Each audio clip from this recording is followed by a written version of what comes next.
We start off this edition with the latest coming in from Ethiopia, a country presiding over a prolonged civil war that can potentially destabilize the wider Horn of Africa region. And this never-ending civil war has all the glaring signs of genocide. After 1 year of war, leaving thousands dead, 2 million displaced, fueling famine and sparking a wave of atrocities, the escalating hostilities in Tigray are now set to tear Ethiopia apart. Let's give you a sense of the latest. Two strategic regions of Ethiopia, Amhara and Afar, have been captured by the Tigray fighters, and now they are reportedly advancing further south towards Addis Ababa, the capital of Ethiopia. A nationwide state of emergency has been declared in the country. Citizens of Addis Ababa have been urged to defend their homes. The Prime Minister is determined. He has promised to fight, and I'm quoting now, bury the enemy with our blood.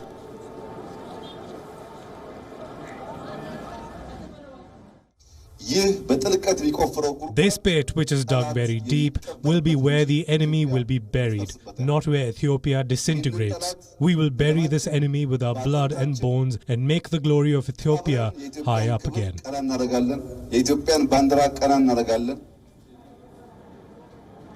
6-month state of emergency imposed to establish roadblocks, curfews being imposed, disrupting transport services as well. Within this time frame, anyone suspected of having links with the Tigray forces could also be detained without a court warrant, and any citizen who has reached the age of military service could be called to fight. The violation of the emergency would invite 3 to 10 years in prison.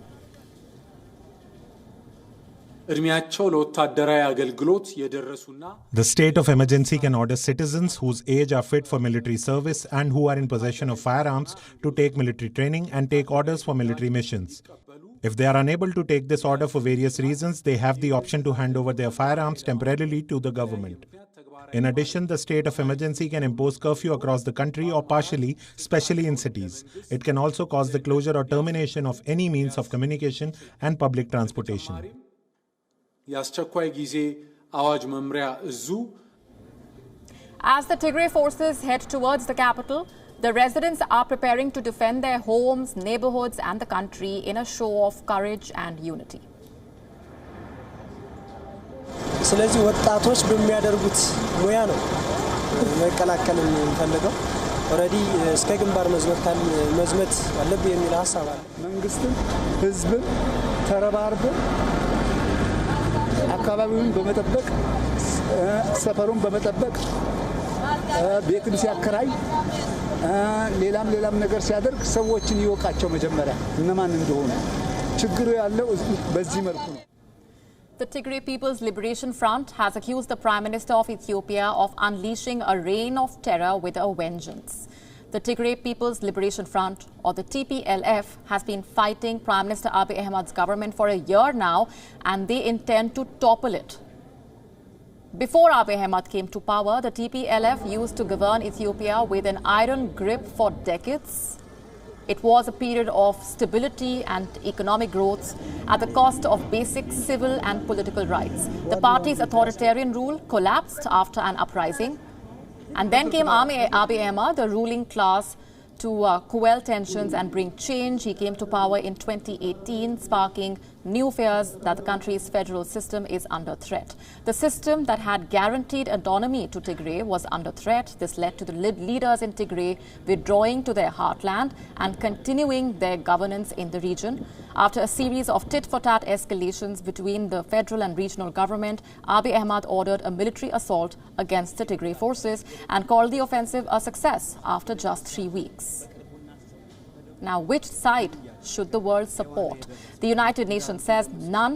Both the sides have committed war crimes and crimes against humanity. Thousands of people have died in the months-long fighting. There are mounting reports and concerns of raised refugee camps, looting, sexual violence, massacres, and extrajudicial killings, and thousands have fled to Sudan. The United Nations has called it the worst exodus of refugees from Ethiopia seen in 2 decades. They describe it as a disastrous conflict that's given rise to ethnic violence after the evidence of atrocities emerged earlier this year. The Human Rights Commission had launched a joint investigation into the war crimes in the country, and this is what they have found. The joint investigation team has reasonable grounds to believe that a number of these violations may amount to crimes against humanity and war crimes, which require further investigation to ensure accountability.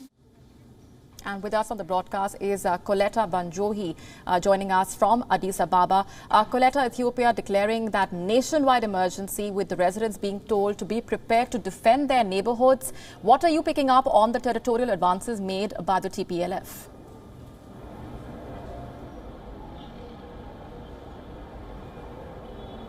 Well, what we have for now is just the threats that the TPLF made days back, and saying that they will advance into the capital city.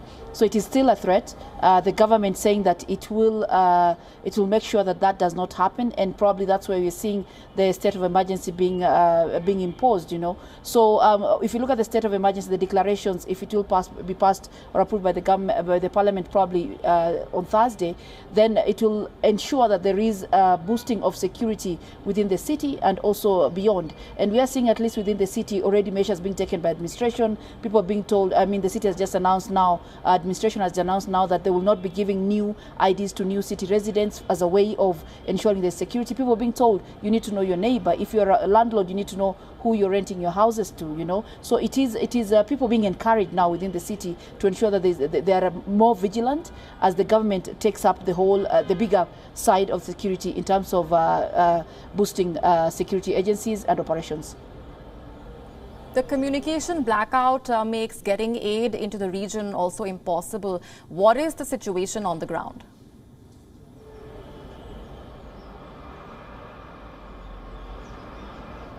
Well, in the northern region, I mean, it's something that has happened over some period of time, with the United Nations continuing to say that it cannot access the northern region as much as it wants to give supply. It is saying that approximately 7 million people need this aid, at least within the Amhara region and the Afar region. These are neighbors bordering Tigray. Access to aid by the people was a bit easier, but now compared to the Tigray region. But now with the current fighting, the fresh fighting, where we've seen the rebel forces taking over some major cities within the Amhara region, it makes it even hard for the United Nations and other agencies to get support there. So it is still a call by the United Nations asking that probably both, the warring factions should cease fire, at least to allow for humanitarian assistance to get in. And at the end of the day, they're saying that probably it is time for both the government and the TPLF and other warring factions to get to the table and start speaking peace. Is there any indication of the Sudan army's involvement in the conflict in terms of funding specifically?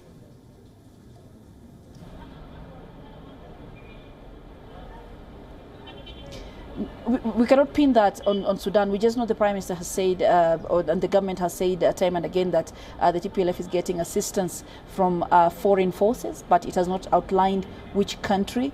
Of course, there is a diplomatic row between, diplomatic tension between Sudan and Ethiopia now because of the border region conflict, as well as the issue of the dam, Ethiopia's dam on River Nile. But we have not seen any, the government pinning down and saying outright that Sudan is doing this. So all we have now is just a speculation.